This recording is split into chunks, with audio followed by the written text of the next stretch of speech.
Welcome to SRM institutes for medical science பட்டப்பழனி வழங்கும் hello doctor. இன்றைய நிகழ்ச்சியின் மூலமாக நம்ம சந்தேகங்களுக்கு பதிலளிக்க வந்திருக்காரு டயபெட்டாலஜிஸ்ட் டாக்டர் சுந்தரராமன் அவர்கள். வணக்கம் சார். வணக்கங்க சார்.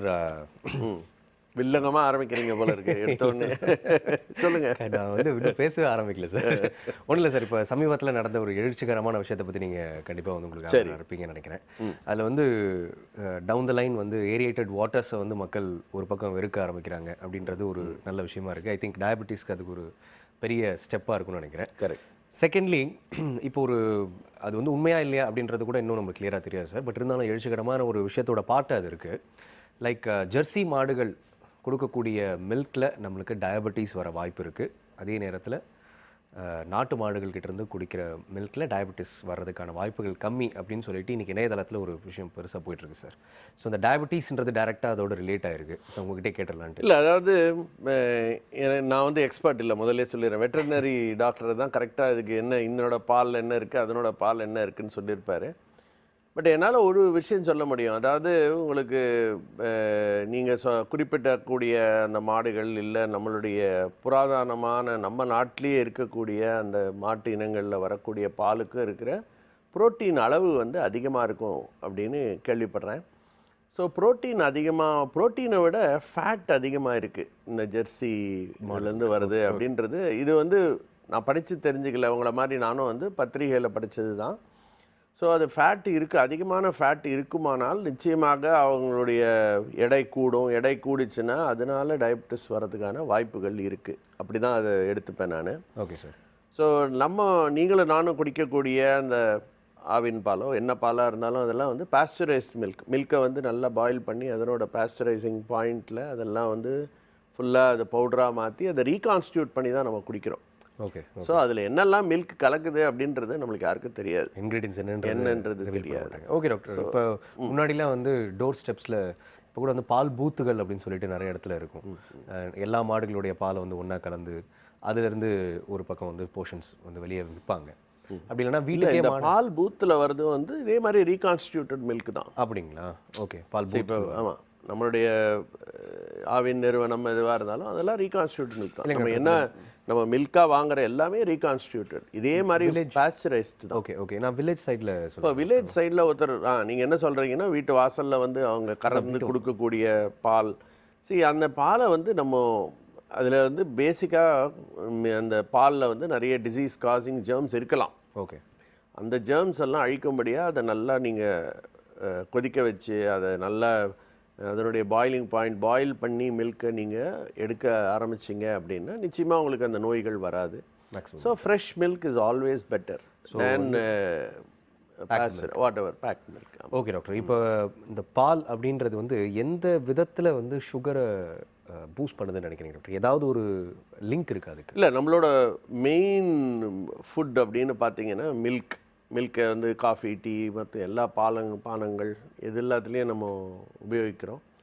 ஸோ இந்த விதத்தில் பார்க்கும் பொழுது நம்மளுடைய மெயின் உணவாக அது மாறுது. எஸ். ஸோ மில்கில் புரோட்டீன் இருக்குது, கார்போஹைட்ரேட் இருக்குது, ஃபேட் இருக்குது.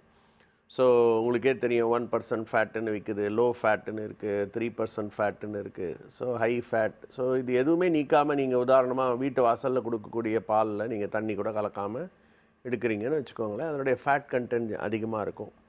ஸோ ஃபேட் கண்டென்ட் அதிகமாக இருக்கக்கூடிய எந்த பொருளை நீங்கள் எடுத்தாலும் உங்களுடைய பருமன் கூடும். பருமன் கூடினா இன்சுலின் ரெசிஸ்டன்ஸ் அப்படின்றது ஒன்று உண்டாகும். இந்த இன்சுலின் ரெசிஸ்டன்ஸ் தான் மெயின் ஃபேக்டர் டைப் 2 டயபெட்டிஸ் வர்றதுக்கு. ஸோ இன்டைரக்டாக அப்படி உங்களுக்கு டயபெட்டிஸ் வர்றதுக்கான வாய்ப்புகள் கூட.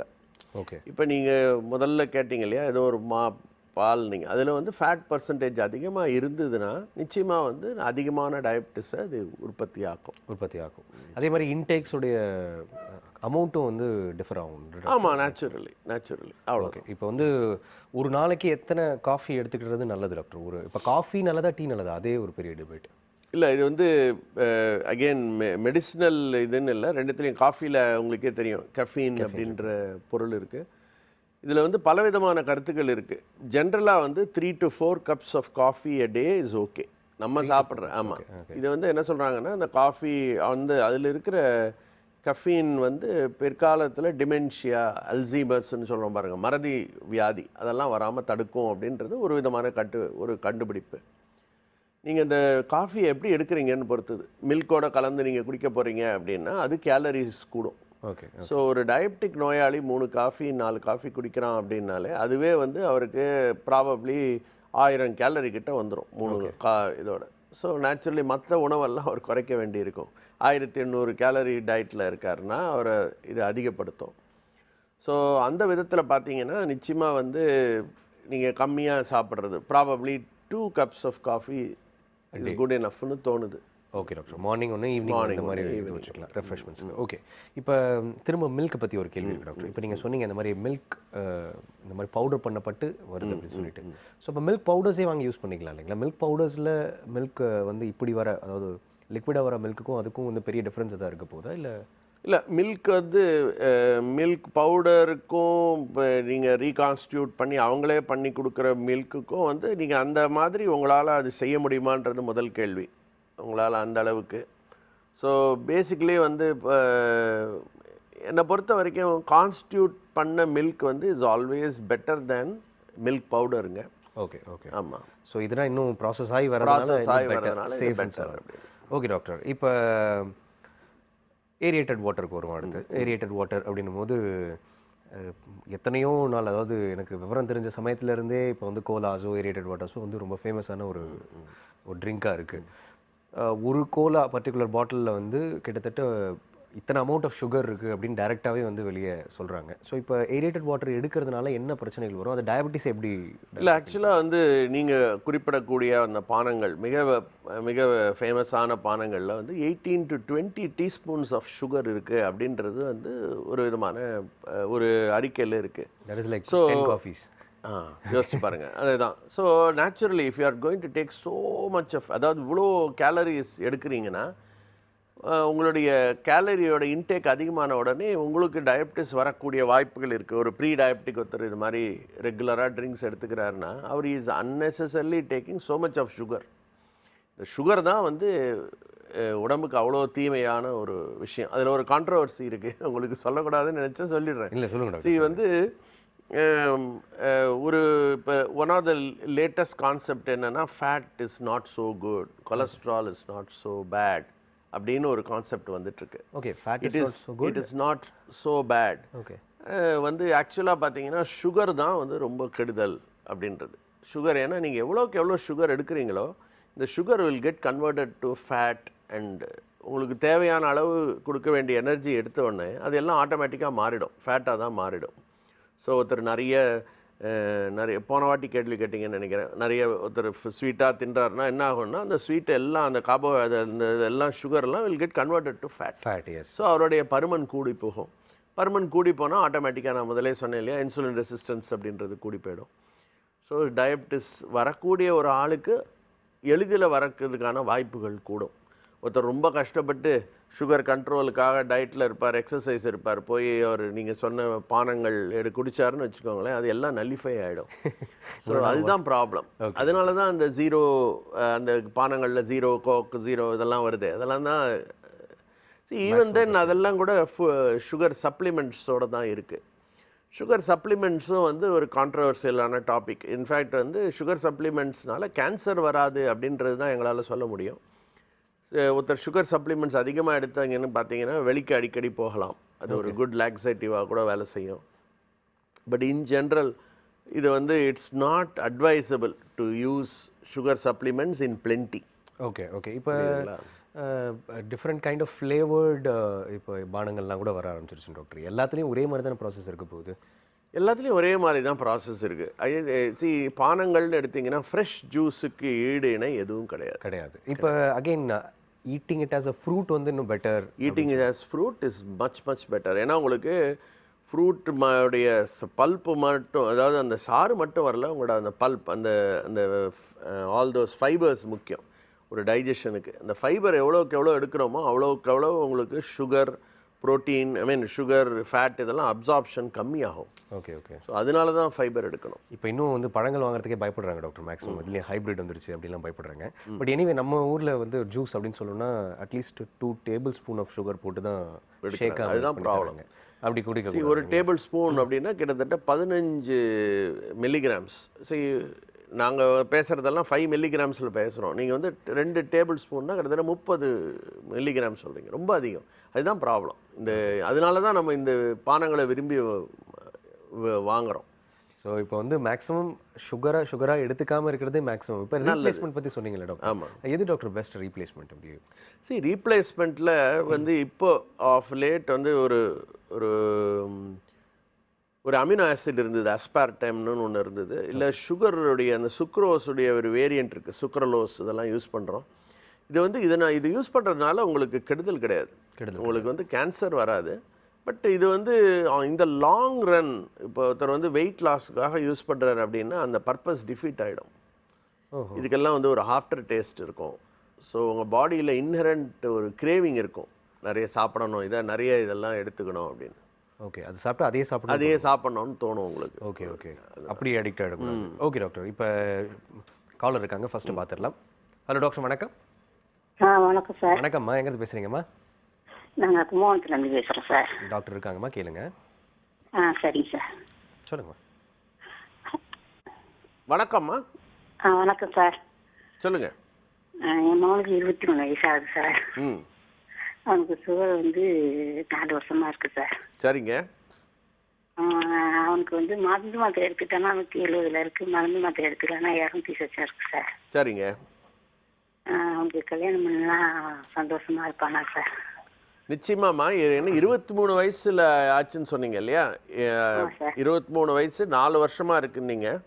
அவருக்கு முதல்ல வந்து என்ன வகையான சர்க்கரை நோய் அப்படின்றது தெரியணுமா? அவர் வந்து டைப் 1 அப்படின்னு இன்சுலின் டெஃபிஷியன்ட் வகையா இல்லை டைப் 2 அப்படின்ற வகையான்றது முதல்ல தெரியணும். அது தெரிஞ்சு அவருக்கு டைப் 2 தான் அப்படின்னா வெறும் மருந்துகள் மூலமாக குணப்படுத்த முடியும். டைப் 1 இருந்தால் இன்சுலின் கட்டாயம் அவர் யூஸ் பண்ணணுமா. இந்த சிறு வயதிலேயே சுகர் இருக்கிறதுனால வரக்கூடிய காம்ப்ளிகேஷன்ஸ் வந்து ரொம்ப அதிகம். ஸோ அவர் வந்து முதல்லேருந்தே உடற்பயிற்சிகள், வாழ்க்கை முறைகள் அதெல்லாம் கரெக்டாக அவர் செஞ்சுட்டு வந்தாருன்னா ஒன்றும் பிரச்சனை வராதுங்க. குடும்ப வாழ்க்கையை பற்றி கேட்டிங்க. நிச்சயமாக வந்து ஒருத்தர் சுகர் நோயாளி ஒருத்தர் ரொம்ப நாளாக இருக்கார், அன்கண்ட்ரோல்டாக இருக்கார் அப்படின்னா அவருக்கு ஆண்மை குறைவு ஏற்படலாம். பட் எல்லா சுகர் நோயாளிக்கும் இந்த பிரச்சனை வராதுமா. நல்ல கண்ட்ரோலில் இருக்கக்கூடிய இவ்வளோ சிறிய வயதில் இருக்கிறவங்களுக்கு வராது. அவர் உடற்பயிற்சி ரொம்ப முக்கியமாக செய்யணும். ஒரு நாளைக்கு 30லேருந்து 45 நிமிடங்கள் நல்லா நடக்கணும், இல்லை ஓடணும், ஏதாவது செய்யணும். உணவு கட்டுப்பாட்டில் இருக்கணும். அவர் அடிக்கடி டாக்டரை போய் பார்த்து அவங்க சொல்லக்கூடிய அளவுகளில் வெறும் வயிறு சாப்பிட்டுட்டு 2 ஹவர் பொறுத்து, அப்புறம் HbA1cன்ற இந்த அளவுகோலெல்லாம் அவங்க டெஸ்ட் பண்ணணும். வருடம் கண் பார்த்துக்கணும், கிட்னிகள்லாம் எப்படி இருக்குன்னு பார்த்துக்கணும். இதெல்லாம் வந்து லைஃப் லாங் செய்ய வேண்டிய விஷயம். அவர் கல்யாணம் பண்ணிக்கலாம் கட்டாயமாக, அவருக்கு குழந்தையும் பிறக்கும். அவருடைய கண்ட்ரோல் மட்டும் கவனமாக பார்த்துக்கணும். கால் பண்ணதுக்கு ரொம்ப நன்றி அம்மா. அடுத்த காலை பார்க்கலாம் டாக்டர். ஹலோ டாக்டர், வணக்கம். வணக்கம், எங்கே பேசுகிறீங்க? சார் வணக்கம் சார். வணக்கங்க, சொல்லுங்கள். சொல்லுங்கள் சார், சொல்லுங்கள் சார். எனக்கு டாக்டர் கிட்ட பேசணும். சொல்லுங்கள் சார். வணக்கம். வணக்கம் சார். சார் எனக்கு 10 இயர்ஸாக டயபெட்டிஸ் இருக்கு. சரி. ஃபர்ஸ்ட் டைம் டயக்னைஸ் பண்ணும்போது 400 ப்ளஸ் இருந்தது. அதுக்கப்புறம் ரெகுலர் மெடிசன் இன்டேக்னால கொஞ்சம் குறைஞ்சிது. இப்போ ஒரு 6 மாசத்துக்கு முன்னாடி மறுபடியும் வந்து 300 ப்ளஸ் லெவல் வந்துருச்சு. அதனால டாக்டர் வந்து இன்சுலின் எடுக்க சொன்னாரு. நான் இன்சுலின் எடுத்துட்டு இருக்கேன் இப்போ. சரிங்க. 10 mg இன்சுலின் 2 வேளையும் எடுத்துட்டு இருக்கேன். இப்ப என்ன ப்ராப்ளம்னா, எனக்கு யூரின்ல புரோட்டீன் செக்ரேஷன் அதிகமா இருக்கு. அதனால யூரினரி பார்ட்ல வந்து ஒரு மாதிரி புண்ணு மாதிரி என்னால ஃப்ரீயா யூரின் போக முடியல. இப்போ அதுக்கு என்ன பண்ணணும் டாக்டர்? இல்லை, என்ன வயது சார் உங்களுக்கு? எனக்கு 42 இயர்ஸ். 42 இயர்ஸ். உங்கள் கண்ணு செக் பண்ணிட்டீங்களா? கண்ணெல்லாம் செக் பண்ணிட்டேன் சார். இல்லை, கண்ணில் வந்து விழித்திரையில் ஏதாவது பாதிப்பு இருக்கா? ஒண்ணுமே இல்லை சார். கண்ணுல எல்லாம் ஒண்ணுமே இல்லை. கண்ணு உள்ள விழித்திரை ரெட்டினான்ற இடத்துல பிளட் வெசல்ஸ் எல்லாம் நார்மலாக இருக்குது, ஒன்றும் லீக்கேஜ் இல்லைன்னு சொன்னாங்களா? ஆமாம் சார், சொன்னாங்க சார். சரி, அப்படின்னா என்ன அர்த்தம்னா உங்களுக்கு கண்ணில் பாதிப்பு இல்லைன்னு அர்த்தம். கண் பாதிப்பு இருந்தால் தான் கிட்னிகளில் பாதிப்பு இருக்கும். நீங்கள் புரோட்டீன் பற்றி சொன்னீங்க. புரோட்டீன் அப்படின்றது வந்து நார்மலாக கிட்னி அப்படின்றது ஒரு ஃபில்டர். அந்த ஃபில்டருக்கு சிறிய துவாரங்கள் இருக்கும். நார்மலாக நம்ம உடலில் இருக்கக்கூடிய தேவையான சத்துகள் யூரின் வழியாக வெளியேறாது. கழிவுப் பொருள்கள் மட்டும்தான் யூரின் வழியாக வெளியேறும். ஸோ இதனுடைய ஓப்பனிங் வந்து பெருசாக போயிடும் சுகரில் கண்ட்ரோல் இல்லை அப்படின்னா. நம்பர் 1. 2வது, டயபெட்டிஸ்னால் கிட்னிகள் பாதிக்கப்பட ஆரம்பித்தா நிச்சயமாக வந்து இந்த புரோட்டீனூரியா அப்படின்ற பிரச்சனை ஏற்படும். இந்த புரோட்டீனூரியா வந்து அவ்வளோ மைல்டு ப்ராப்ளம் இல்லை. இந்த புரோட்டீனூரியா இருக்குது ஒருத்தருக்கு அப்படின்னா அதுக்கு பல்வேறு காரியங்கள் இருக்குது. இதனால் வரக்கூடிய பிரச்சனைகளும் அதிகம். ஸோ உங்களோட அதுதான் முதல்ல கண்ணை பற்றி கேட்டேன் நான். கண்ணில் உங்களுக்கு பாதிப்பு இல்லை அப்படின்றதுனால இது வந்து டயபெட்டிஸ்னால் உங்கள் கிட்னி பாதிக்கப்படலை, வேறு காரணங்களினால கிட்னியில் இந்த பிரச்சனை ஏற்படலாம். நீங்கள் வந்து ஒரு டெஃபினட்டாக ஒரு நெஃப்ராலஜிஸ்ட்டை போய் பார்க்கணும். உங்களுக்கு 24 மணி நேரங்கள் உங்கள் யூரினில் எவ்வளோ புரோட்டீன் வெளியேறுது அப்படின்ற ஒரு அளவை நீங்கள் எடுத்து டெஸ்ட் பண்ணி பார்க்கணும். ரெண்டாவது, ஒருவேளை தேவைப்பட்டால் உங்கள் கிட்னி டாக்டர் உங்களுக்கு பயாப்சி ஒன்று எடுப்பார். ஸோ உங்களுடைய புரோட்டீன் எதனால் வெளியேறுது அப்படின்றத நீங்கள் அவசியம் பார்க்க வேண்டியது மிக மிக முக்கியம். ரெண்டாவது ஒரு கேள்வி சொன்னீங்க, யூரின் போகிற இடத்துல புண்ணு. யூரின் போகிற இடத்துல வர புண்ணு வந்து ரொம்ப காமன் டயபெட்டிஸில் கேண்டிடல் பெலனோபாஸ்தைட்டிஸ்ன்னு சொல்லுவோம்.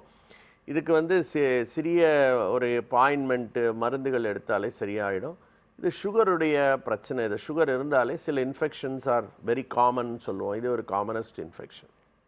நன்றி சார் கால் பண்ணதுக்கு. நிகழ்ச்சி தொடர்ந்து பாருங்கள். அடுத்த காலர் இருக்காங்களா பார்க்கலாம் டாக்டர். ஹலோ டாக்டர், வணக்கம். ஹலோ, வணக்கம்மா, எங்கேருந்து பேசுகிறீங்க? நான் பாம்பேலேருந்து பேசுகிறேங்க. சொல்லுங்கம்மா, கேளுங்க டாக்டர் இருக்கு. எனக்கு வந்து ஒரு 3 வருஷமா சுகர் இருக்கு. சரி. எப்பவுமே வந்து ஃபாஸ்டிங் வந்து ஒரு 120 இருக்கு. சரி. அப்புறம் வந்து பிபி வந்து ஒரு 200க்கு மேல இருக்கு. சரிம்மா. ஆனா வந்து இந்த 3 months கண்ட்ரோல் எடுத்து பார்த்தா அது வந்து 6.0 இல்லைன்னா 6.2 தான் காமிக்குது. ஓகே. ஸோ என்னோட டயபெட்டாலஜிஸ்ட் என்ன கொடுத்தாங்க, கிளைகோமேட் GP2 மார்னிங்கும் ஈவினிங்கும் கொடுத்துருக்காங்க. ஸோ இது கரெக்டா, சரியான இதுல போதா ட்ரீட்மெண்ட்? இல்லைம்மா, ஒன்றும் இல்லை. உங்களோட ஓவரால் கண்ட்ரோல் ரொம்ப நல்லா இருக்குது. Fasting is very good. Postprandial மட்டும் அதிகமாக இருக்குது அப்படின்னும் பொழுது வேறு ஒரு மெடிசனை, ஒரு எக்ஸ்ட்ராவாக ஒரு மெடிசனை ஆட் பண்ணி நீங்கள் ஏற்கனவே எடுக்கிற மெடிசனுடைய அளவை கொஞ்சம் குறைச்சா சரியாயிடுமா. நீங்கள் வந்து ஒரு மருத்துவரை போய் பார்த்தீங்கன்னா இது வெரி ஈஸியாக அதை கட்டுப்பாட்டில் வைக்க முடியும். ஒன்றும் ப்ராப்ளம் இல்லை. நன்றிம்மா கால் பண்ணதுக்கு. நிகழ்ச்சி தொடர்ந்து பாருங்கள். ஸோ டாக்டர், இந்த ஃபேட் அப்படின்னு சொல்லும்பொழுது உடல் பருமனால் ஃபேட் வருது, ஃபேட்னால பிளட் வெசலில், அதாவது ஃபேட் பிளட் அப்படின்னு சொல்லிடுறாங்க. சம்டைம்ஸ் இந்த ப்ரோட்டீன் லீக் உருவாகுது, குளுக்கோஸ் அதிகமாகிறதுனாலையும் இந்த மாதிரி டயபெட்டிஸ் வருது. ஸோ இந்த டயபெட்டிஸோடைய அந்த ஸ்ட்ரக்சர் எக்ஸாக்டாக கொஞ்சம் பிரேக்குக்கு அப்புறம் எங்களுக்கு எக்ஸ்பிளைன் பண்ணுங்க. சிம்ஸ் ஹாஸ்பிட்டல் வடபழனி வழங்கும் ஹலோ டாக்டர் நிகழ்ச்சியில் ஒரு சிறிய இடைவேளை.